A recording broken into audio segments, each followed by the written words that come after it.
இன்றைய தலைப்புச் செய்திகள்.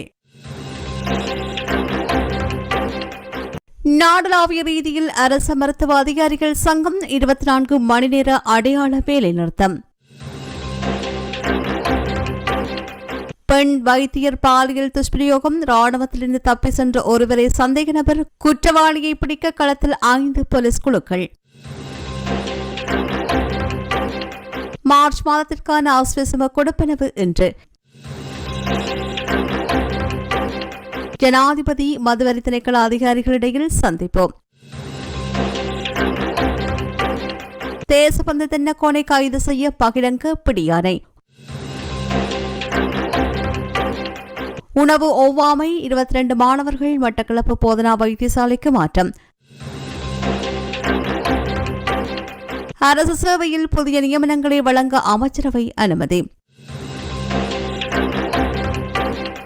சமய நூல்கள் இறக்குமதி குறித்து ஞானசார தேரர் அதிருப்தி.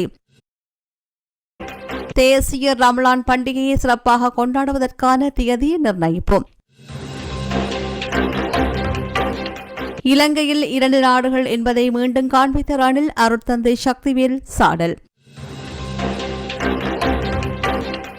மீண்டும் 15ஆம் தேதி முதல் மழை தொடர வாய்ப்பு. அனுராதபுரம் போதனா மருத்துவமனையின் பெண் மருத்துவர் மீதான பாலியல் வன்கொடுமைக்கு எதிர்ப்பு தெரிவித்து இன்று காலை 8 மணி முதல் நாடு தழுவிய ரீதியாக 24 மணி நேர அடையாள வேலைநிறுத்தத்தை மேற்கொள்ளவுள்ளதாக அரசு மருத்துவ அதிகாரிகள் சங்கம் தீர்மானித்துள்ளது. இருப்பினும் மகரகம புற்றுநோய் மருத்துவமனை, குழந்தைகள் மருத்துவமனை மற்றும் சிறுநீரக மருத்துவமனை உள்ளிட்ட அத்தியாவசிய சேவைகளில் எந்தவிதமான மாற்றமும் இருக்காது என்று தெரிவிக்கப்படுகின்றது.